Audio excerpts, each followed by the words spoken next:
This is a Starboosa 1.25 inch polarizing filter.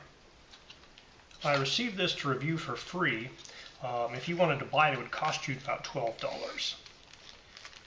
So in the box you get a tiny little Ziploc bag with an aluminum filter holder that has glass in it that is slightly darker, presumably polarizing. We can test this pretty easily. Alright, so I have my cell phone here, and you can see that as I turn the polarizing filter, it either transmits or blocks the light from the cell phone. So that is definitely a polarizing filter. Now, these are designed for screwing into the bottom of telescope eyepieces, so you can cut down on glare, typically looking at the moon, for example. It could also be used in an eyepiece or in a spotting scope for terrestrial viewing. Also, if you have a microscope that has this type of filtering thread, you could polarize the input to your microscope as well. So that's another application I might try testing. So I'm going to go take this out and see what it does on various astronomical terrestrial applications.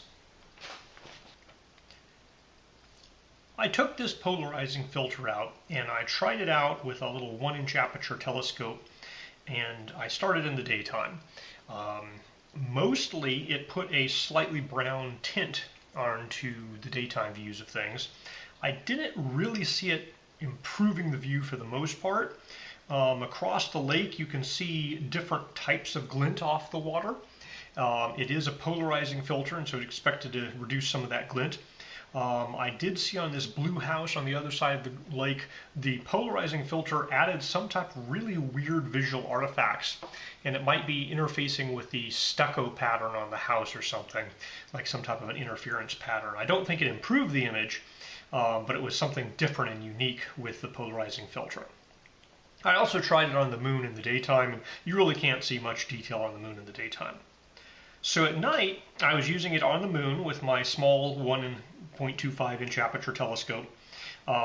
And the biggest difference is that it makes it darker. So a typical moon filter uses a gray neutral density, and it just reduces glare by making it less bright. And this guy definitely makes it less bright. It blocks, polarized light. It also, I think, puts a slight brownish tint to it. Then I moved up to an 8-inch diameter telescope. Optically, I didn't see a big difference with and without this filter. Now, taking pictures with a camera, if you have it set at the exact same exposure level, the pictures through the polarizing filter are obviously darker. So I found that I had to basically double my exposure time to get a picture with about the same luminance value. And it looks, I think, slightly more detailed.